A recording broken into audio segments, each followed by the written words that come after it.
Good morning and welcome to Morning Coffee with Sandy. Today it's a party. Some of you were so delighted that I had tea the other day instead of coffee that I decided to go for party again today. Still a very good wake me up, no question. And besides, somehow, okay, I'm not gonna lie, it's iced tea. When you wake up at 4:30 in the morning and it's already close to 100 degrees outside, iced tea seems like a really great way to start the day. Oh, by the way, different part of my kitchen today. Here we go.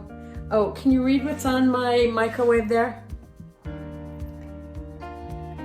That's the Riverside County Elder Abuse Hotline.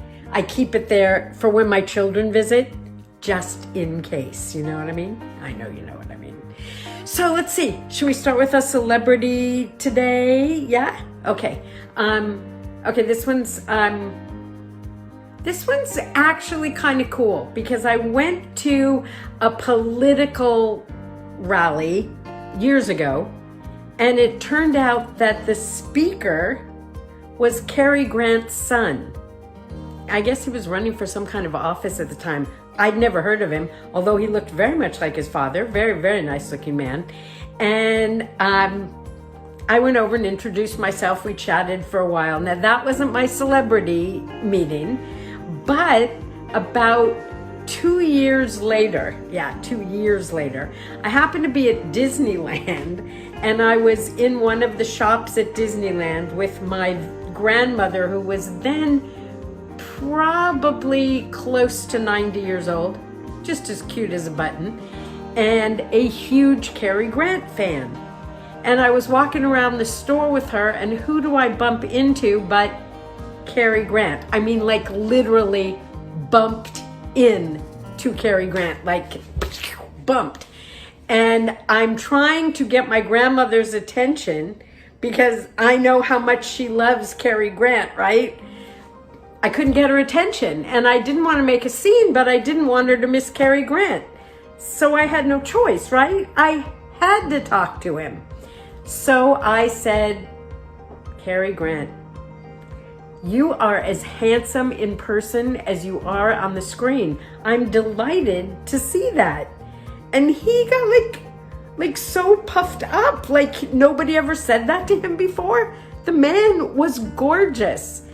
And he was then very willing to chat with me. So we chatted for a few minutes until I could say to him, my grandmother will never forgive me if I don't bring her over and introduce her. And he said, you have a grandmother here? Oh, by all means, bring her over. So I did. And the rest was history for my grandma. It didn't just make her day. I think it made the rest of her life because she met Cary Grant. Here's to you, Cary Grant. And Grandma, here's to you for such a happy memory that was.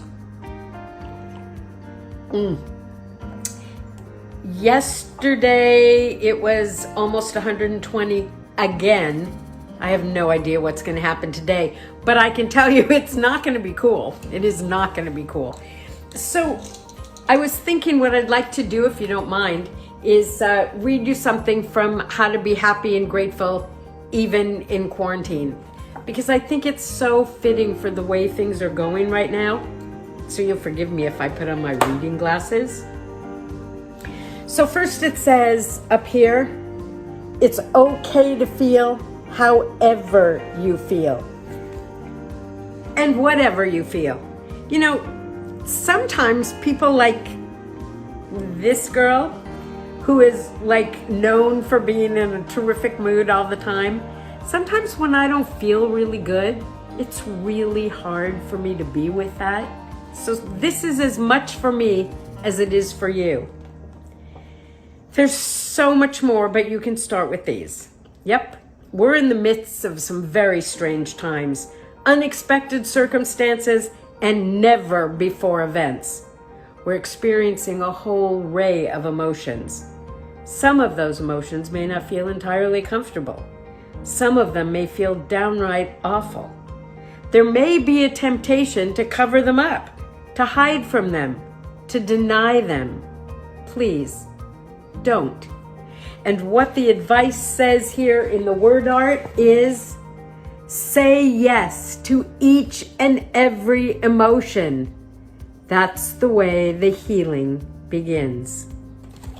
Don't deny how you're feeling. It's okay not to feel great all the time.